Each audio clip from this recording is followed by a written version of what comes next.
L'Inde a lancé des frappes de missiles contre le Pakistan ce soir, en apparente réponse à une attaque terroriste mortelle dans le Cachemire administrée par l'Inde il y a 2 semaines. Il y a eu une escalade dramatique des tensions entre deux nations armées de l'arme nucléaire en Asie du Sud.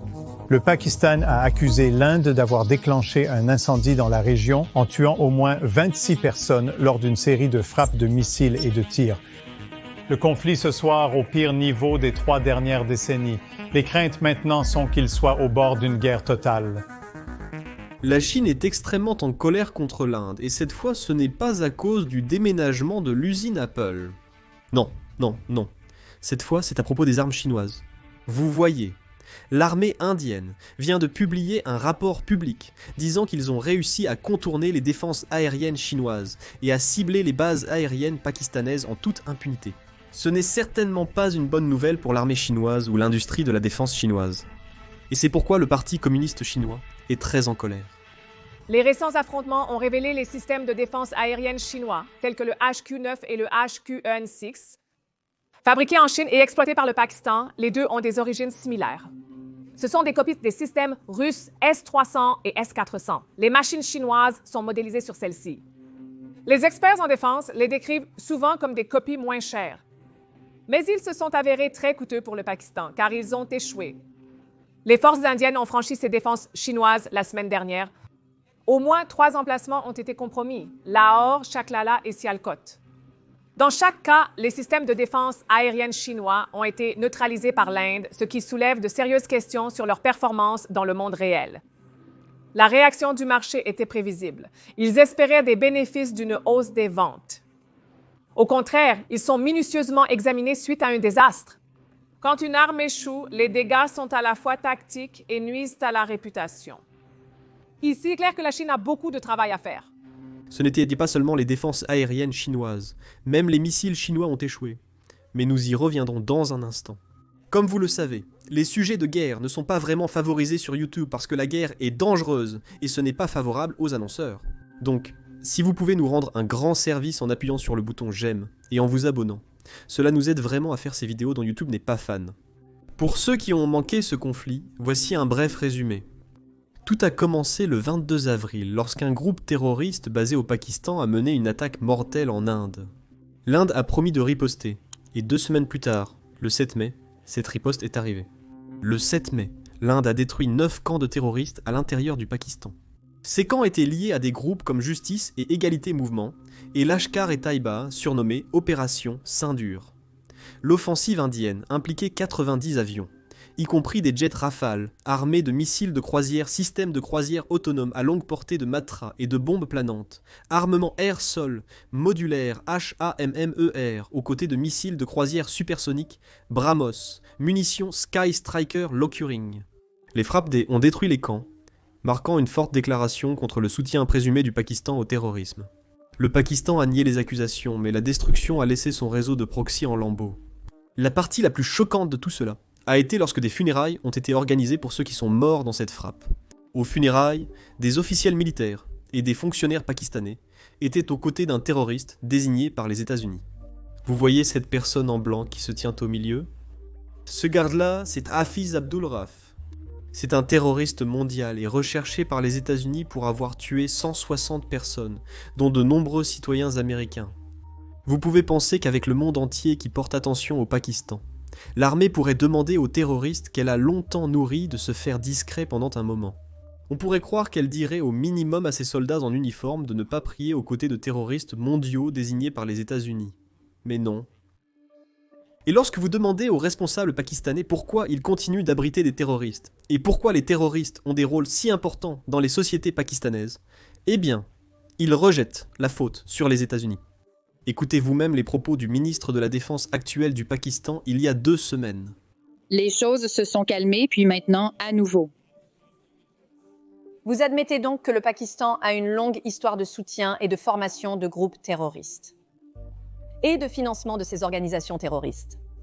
Nous effectuons ce sale travail pour les États-Unis et l'Occident, y compris la Grande-Bretagne, depuis environ 30 ans, vous savez. Donc c'est votre argument que... Non, c'était une erreur et nous en avons souffert. Et c'est pourquoi vous me dites cela.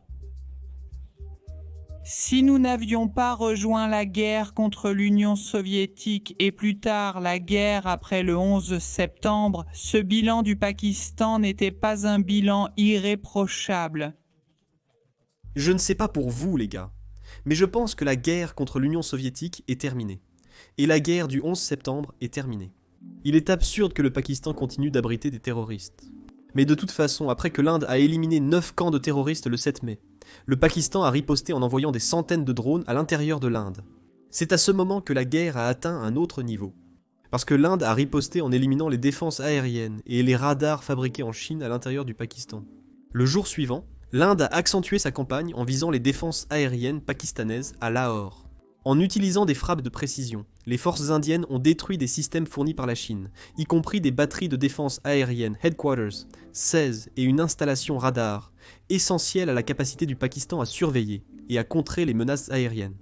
La perte de ces actifs a exposé des failles majeures dans l'infrastructure militaire pakistanaise, notamment sa dépendance envers la technologie étrangère. Les habitants de Lahore ont signalé une panique généralisée, alors que des explosions illuminaient le ciel et que les sirènes d'alerte aérienne ne pouvaient masquer le chaos. Ce mouvement a assuré que le ciel du Pakistan était laissé sans défense, ouvrant la voie à d'autres opérations indiennes. Vous pouvez imaginer la suite. Pourquoi éliminer les radars et les défenses aériennes?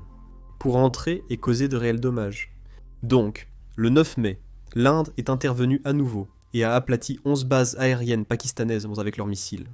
C'était la formulation diffusée par l'Inde. Je n'essaie pas de préparer une blague. Mais je pense que pendant une guerre, le but est de redresser les bases aériennes, pas de les aplatir. Quoi qu'il en soit, j'espère que vous avez compris le point, mais continuons avec le rapport. L'Inde a porté un coup dévastateur en aplatissant 11 bases aériennes pakistanaises à l'aide du missile de croisière supersonique BrahMos. Parmi les cibles figurait la base aérienne de Noor Khan, près de Rawalpindi, une installation clé proche du quartier général militaire du Pakistan et vitale pour les opérations de ravitaillement en vol.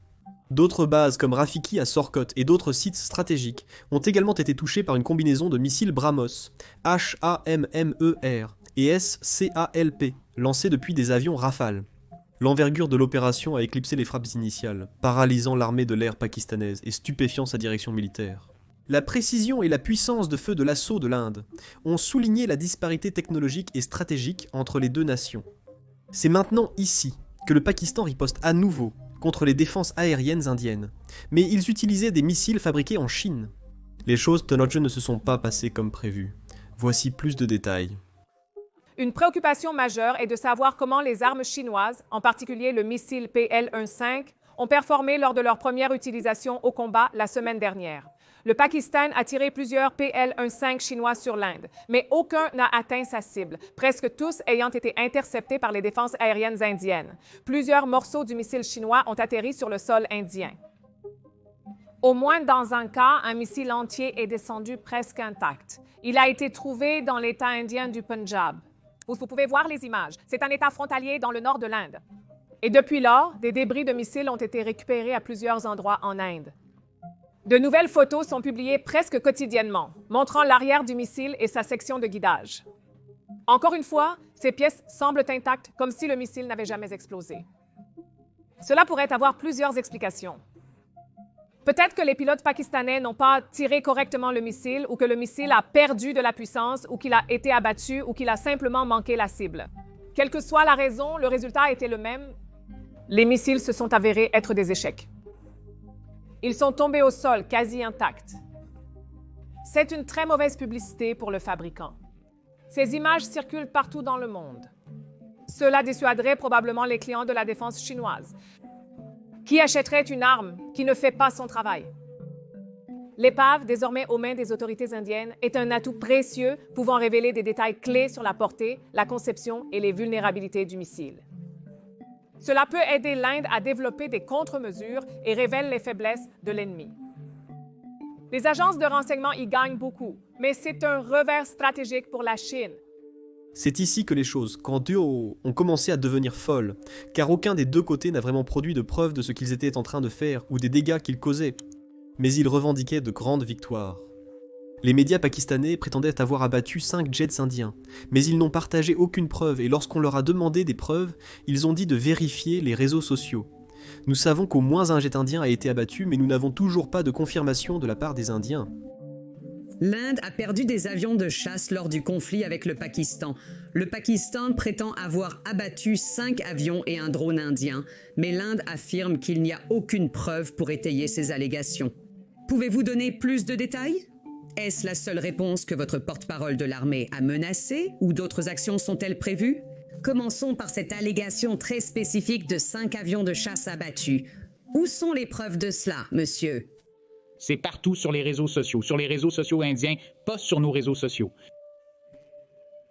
Les débris de ces avions sont tombés au Cachemire indien et c'est partout dans les médias indiens aujourd'hui. Mais vous êtes le ministre de la Défense. La raison de vous parler aujourd'hui, monsieur, ce n'est pas pour parler de contenu. Je vous demande spécifiquement les preuves et les détails concernant ce qui circule sur les réseaux sociaux. Je suis désolé, mon but n'est pas d'en parler de manière générale. Du matériel chinois a-t-il été utilisé par le Pakistan pour abattre ces jets Rafale, comme vous semblez les accuser? Maintenant, une raison possible pour laquelle les responsables pakistanais disaient de vérifier les réseaux sociaux et que la Chine était impliquée dans la guerre de l'information, protégeant son industrie de la défense. Ils inventaient simplement des images et les publiaient sur les réseaux sociaux via des comptes de propagande du Parti communiste chinois, juste pour faire croire au monde que les armes chinoises fonctionnaient vraiment bien. Le but de cette guerre de l'information était clair. Le Parti communiste chinois voulait que le monde croie que l'Ouest et Raphaël étaient abattus par des missiles chinois. C'était probablement une tentative de vendre encore plus d'armes chinoises à ceux qui croiraient à leurs conneries. Malheureusement, cette nouvelle a duré plusieurs jours car il n'y avait pas de contre-argument. Personne n'a réellement produit de preuves concrètes pour montrer combien de dégâts ils ont causés ou ce qui s'est réellement passé.